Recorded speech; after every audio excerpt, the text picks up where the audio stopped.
흔히 살면서 남의 물건을 함부로 줍지 말라는 말씀을 한두 번 정도는 들으셨을 겁니다. 저도 저희 막내 이모께서 우연찮게 주워온 물건 때문에 겪게 된 실화입니다. 막내 이모께서 결혼하시기 전, 그러니까 1990년대 후반, 외가가 지방에 있는 관계로 그 당시 20대 후반이었던 이모께서는 일을 구하기 위해 서울로 올라오셨고 절친한 친구분과 같이 자취 생활을 하셨다고 합니다.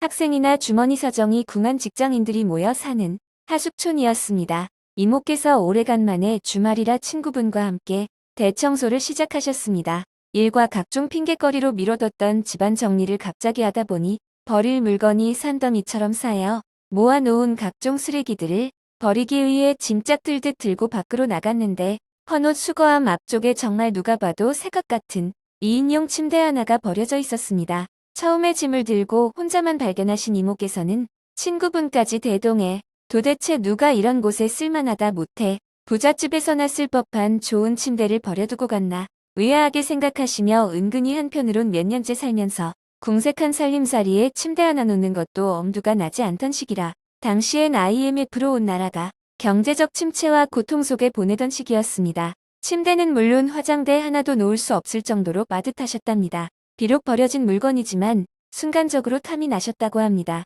일단 해가 저물고 이모께선 친구분과 상의한 끝에 주인이 있었으면 벌써 가져갔을 테고 또 우리 같은 사람들이 언제 나타나 가져갈지 모른다는 불안감에 이모 친구분의 당시 남자친구를 불러 늦은 밤 침대를 집으로 옮겨오기로 했습니다. 남자친구분이 오시고 매트리스와 침대를 분리해 낑낑대며 조심조심 옮기셨습니다. 성인 남자가 한 명 가세했지만 침대가 더블 사이즈라 옮기는데 애를 먹으셨다고 합니다. 아무튼 이모 친구분의 남자친구 덕에 셋이서 침대를 자취방에 옮기는데 성공했고 버려진 침대는 그렇게 이모의 자취방으로 들어오게 되었습니다. 문제는 그때부터 시작되었습니다. 주워온 침대를 들여놓은 바로 그 다음날 이모 친구분께서는 전산 사무일을 하시던 터라 늦게까지 야근을 하거나 회식을 하는 날이 잦으셨고 정시 퇴근을 하시면 늘 썰렁한 집안엔 자정까지 이모 혼자 계셨다고 합니다. 서울에 올라오고 방을 잡은 처음 몇 달 동안은 이게 적응이 되지도 않고 무서워서 집안에 불이란 불은 다 켜놓고 일부러 큰 소리로 혼잣말을 하며 강도나 공포스러움을 이기기 위해 노력하셨지만 점점 익숙해지시면서 어차피 친구분은 오늘도 늦겠거니 하며 집안의 모든 불을 다 끄고 그냥 잠자리에 드셨다고 합니다. 오래간만에 딱딱한 바닥이 아닌 침대 위에 누우시곤 그날 유난히 피곤하고 잠이 더 잘 오셨답니다. 그렇게 한참 잠을 자고 있는데 가위에 눌린 것 말고 사람이 깊은 잠이나 단잠을 자다가 어느 순간 자기도 모르게 눈이 확 떠지는 때가 있지 않습니까? 그런 것처럼 잠결에 실눈이 떠지는 것도 가위가 풀려 정신을 차린 것도 아닌 잘 자다가 한순간에 그냥 눈이 팍 떠지시더랍니다. 그리고 무의식적으로 방문이 살짝 열려 있었고 그 틈새로 부엌 겸 거실 쪽이 눈에 확 들어왔는데 창문 밖에 가로등 불빛과 오랜 기간 어두운 곳에서 잠이 들어있었던 탓인지 불을 환하게 켜놓은 것 마냥 상당히 잘 보이셨다고 합니다. 그리고 그 문의 틈새로 뭔가 희뿌연 것이 희미하게 눈 깜짝할 속도로 지나가는 느낌을 받으셨답니다. 친구분이 오셨나라는 생각이 첫 번째로 들었고 두 번째로는 그럴 일 없겠지만 강도나 도둑이 든 게 아닌가 하는 불안감이 드셨답니다. 그리고 조심스럽게 몸을 일으켜 바닥에 발바닥 마찰 소리가 들리지 않도록 아주 천천히 문 쪽으로 다가갔고 무슨 용기가 나셨는지 그 즉시 방에 불을 켠 채 문을 확 열어 젖히셨다네요. 그리고 바로 시계를 봤는데 11시가 조금 넘은 시간이었고 친구분은 물론 집안엔 그 어떤 것도 없이 그저 정적만 흐르고 있었다고 합니다. 아무튼 조금 찝찝한 마음에 방 문을 닫는 것도 모자라 친구분이 오시던 말던 문까지 걸어 잠그고 그날 밤은 자는 둥 마는 둥 하며 보내셨다고 합니다. 아침 출근길에 친구분께서 어제 왜 방문은 걸어 잠궜냐? 너 때문에 거실 마루 바닥에서 잤다라고 핀잔을 들으셨대요. 그리고 이모께서는 밤마다 위에 겪었던 일들이 되풀이 되기 시작하셨습니다. 불현듯 눈이 확 떠지고 방 문틈 사이로 무언가 지나가는 그런 것들. 그런데 그 휙하고 지나가는 것들이 처음에 봤을 때보다 그 속도가 확연히 줄어들고 있었습니다. 말하자면 처음엔 정말 분간할 수조차 없이 빨리 지나갔다면 날이 거듭될수록 정확히 그 시간에 눈이 떠지고 문 틈새로 물체를 확인하는 건 똑같은데 그 물체의 움직임이 처음보다 현격히 속도가 느려져 시간이 더 지나면 정말 무엇인지 제대로 확인할 수 있을 것 같은 속도였다고 합니다. 더군다나 그런 일들을 겪고부터는 앞에 말했듯이 방문을 꼭 닫고 잠그기까지 하는데 정확히 그 물체를 확인할 정도의 틈새로 늘 열려 있었습니다. 상황이 계속 지속되자 이모께서는 불면증에 시달릴 정도였고 일상생활에 지장이 생길 정도로 공포스러워지셨습니다. 친구분과 상의하고 꺼려지던 정신과 상담까지 받았지만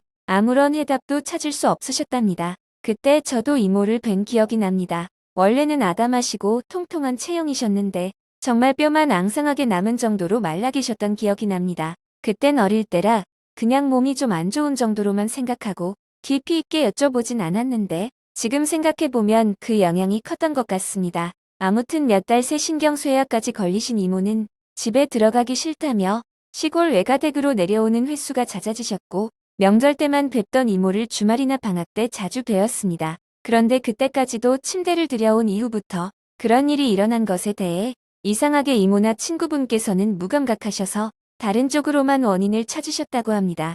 그리고 얼마 후 이모 친구분께서 급한 일로 몇 달간 출장을 가게 되셨고 집을 계속해서 비워놓을 수 없는 터라 이모께서 친구의 출장 기간 동안만 다시 집으로 들어가게 되셨습니다. 그날 밤도 도저히 잠이 올 것 같지 않아 처음 집에 오신 것처럼 온 방 안에 불을 다 켜놓고 TV며 각종 가전기기들도 죄다 켜놓으셨답니다. 그렇게 밤 9시 정도가 지나 어느 순간 잠이 들었는지도 모르게 주무시다가 또다시 눈이 확 떠지며 정확하게 방문 틈에 틈새가 눈에 들어오셨습니다. 근데 앞서서는 어둠 속에서 보셨다면 온 집안에 불이란 불은 다 켜놓은 터라 이번엔 정말이지 그 물체가 제대로 보일 것만 같아서 눈을 질끈 감아버리는 것밖에 없으셨답니다. 가위에 눌린 것도 아닌데 왠지 모를 소름끼침과 압박감에 그냥 어쩔 도리가 없이 이불만 붙잡고 있는데 사람이 밝은 곳에서 눈을 감았을 때 시력검사 같은 거라면 손가락을 감은 눈의 주위로 움직이거나 앞에서 누가 움직이면 빛이 느껴져서 알아채지 않습니까?